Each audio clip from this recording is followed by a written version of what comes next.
जंगल में हल्की हवा चल रही थी। पक्षियों की चहचहाहट गूंज रही थी। रानो चिड़िया और गुड़िया एक पेड़ की डाल पर बैठे थे। गुड़िया अपने छोटे छोटे पंखों से उड़ने की कोशिश कर रही थी। मम्मा देखो, मैं अब थोड़ी ऊंची उड़ सकती हूँ। बहुत अच्छा गुड़िया, दिन पर दिन बहादुर होती जा रही हो, लेकिन ध्यान रखना, आसमान में उड़ने से पहले जमीन को देखना मत भूलना। मम्मा, क्या जमीन पर कोई खतरा होता है? हाँ बेटा, जंगल में कई तरह के खतरे हैं जिससे हमें बचना जरूरी होता है। सबसे बड़ा खतरा है लालच और धोखा। एक पुरानी और गंदी डाल पर कालू कौवा बैठा था। उसने सफेद कोट पहन रखा था और चारों ओर दवाइयों की बोतलें फैली हुई थी। जंगल के पक्षी उसके पास इलाज के लिए आते हैं। आओ आओ, डॉक्टर कालू के पास हर बीमारी का इलाज है। टूटे पंख हो, कमजोर चोंच हो या कमजोर दिल, सबका इलाज यहीं मिलेगा। आओ पक्षियों, अपना इलाज करवाओ। तभी एक कबूतर लंगड़ाते हुए उसके पास आता है। डॉक्टर साहब, मेरे पंख में बहुत दर्द हो रहा है, क्या आप इसे ठीक कर सकते हैं? बताइए डॉक्टर कालू, क्या आपके पास मेरी इस बीमारी का इलाज है? कबूतर की बात सुनकर डॉक्टर कालू कबूतर से कहता है, बिल्कुल कबूतर भाई, मेरे पास हर बीमारी का इलाज है, लेकिन इसके लिए तुम्हें कुछ पंख निकालने होंगे। चिंता मत करो, मैं तुम्हें नई ताकतवर दवाई दूंगा जिससे तुम जल्दी ठीक हो जाओगे। कबूतर सहमति में सिर हिला देता है। कालू कौवा उसकी तकलीफ का फायदा उठाकर उसके पंख निकाल लेता है। वहीं रानो चिड़िया जंगल में घूम रही होती है। उसे कई पक्षी दुखी और घायल हालत में दिखते हैं, जिसे देखकर वो परेशान हो जाती है। यह क्या हो रहा है? जंगल के सभी पक्षी इतने कमजोर और दुखी क्यों दिख रहे हैं? मुझे पता लगाना होगा। तभी एक घायल तोता पेड़ के नीचे बैठा था। रानो चिड़िया उसके पास जाती है। अरे तोता भैया, तुम्हें क्या हुआ? तोता उसे दर्द भरी आवाज में अपनी परेशानी बताता है। रानो बहन, मैं डॉक्टर कालू के पास गया था। उसने मेरे पंख ठीक करने का वादा किया था, लेकिन उसने मुझे और कमजोर बना दिया। ऐसा कैसे हो सकता है? मेरी तो कुछ भी समझ में नहीं आ रहा है।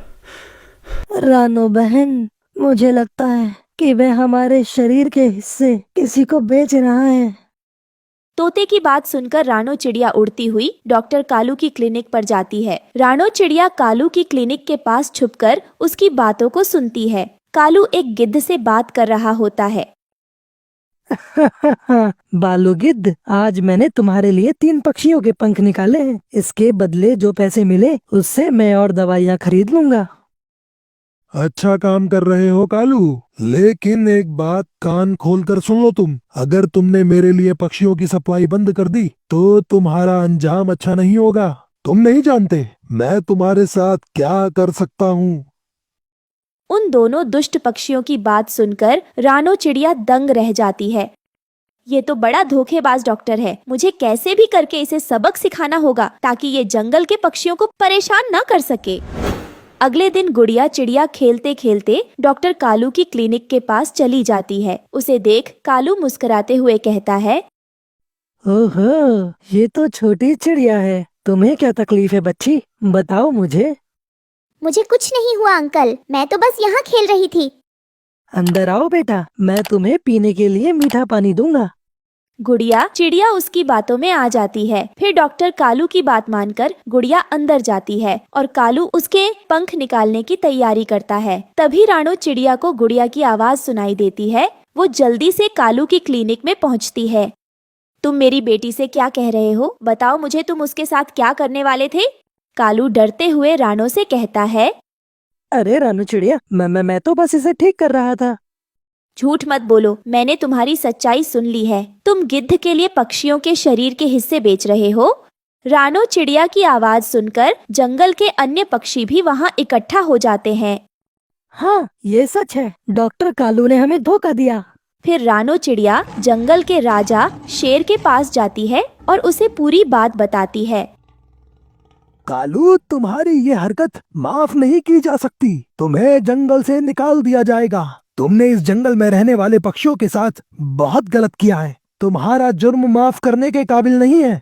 कालू गिड़गिड़ाते हुए शेर से माफी मांगता है। मुझे माफ कर दो, मैं लालच में आ गया था। मुझे छोड़ दो, मुझसे बहुत बड़ी गलती हो गई। मैं आप लोगों से वादा करता हूँ, मैं दोबारा ये कभी नहीं करूँगा। कालू, माफी से उन पक्षियों का दर्द खत्म नहीं होगा जिन्हें तुमने धोखा दिया।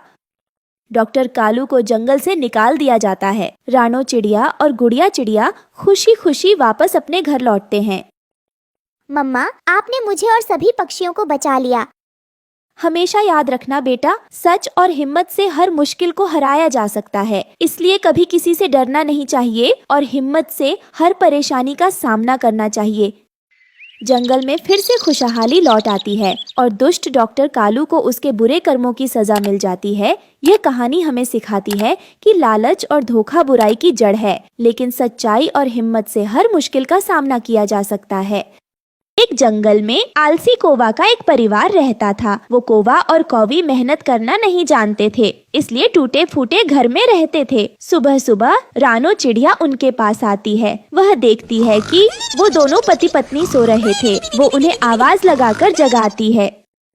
कालू, अरे ओ कालू, गोरी, अरे यह क्या, तुम दोनों तो अभी तक सो रहे हो। गोरी बहन उठे, सूरज सर पर चढ़ आया है और आप अभी तक सो रहे हैं।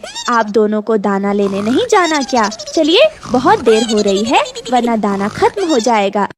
तभी गोरी कौवी नींद में बोलती है, रानो चिड़िया, अभी सुबह के 7 ही तो बजे हैं। तुम रोज सुबह सुबह आकर हमारी अच्छी भली नींद खराब कर देती हो।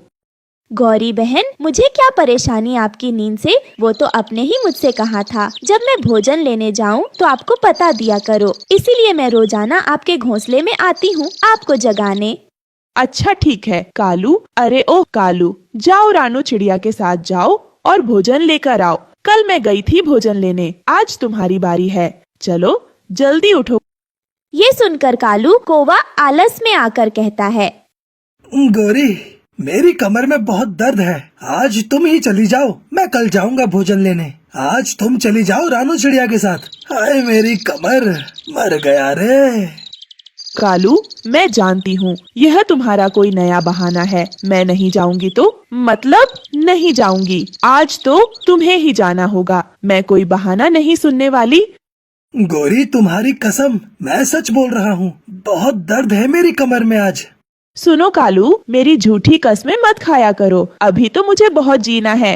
अरे तुम दोनों चुप हो जाओ, हर बात पर तुम दोनों झगड़ने लगते हो। नहीं जाना भोजन लेने तो मुझे साफ साफ बोल दो, मेरा यूं समय बर्बाद मत करो। नहीं रानो चिड़िया, मैं चलती हूँ तुम्हारे साथ। मेरा पति बुढ़ा हो गया बुढ़ा, क्या पता सचमुच इसकी कमर में दर्द हो रहा हो। ये सुनकर तो कालू को बहुत गुस्सा आता है। वो गोरी से कहता है, बुढ़ा? बुढ़ा किसे कहा? बुढ़ा होगा तुम्हारा बाप, मैं तो अभी जवान हूँ। अरे कालू भैया, फिर से झगड़ा मत शुरू कर देना। चुप भी हो जाए आप दोनों। मैं तो आप दोनों के रोज रोज के ड्रामे से तंग आ गई हूँ। अच्छा रानो चिड़िया, तुम उस तरफ जाओ, मैं इस तरफ जा रही हूँ। जिसे जो भोजन मिलेगा वो आपस में हम बांट लेंगे।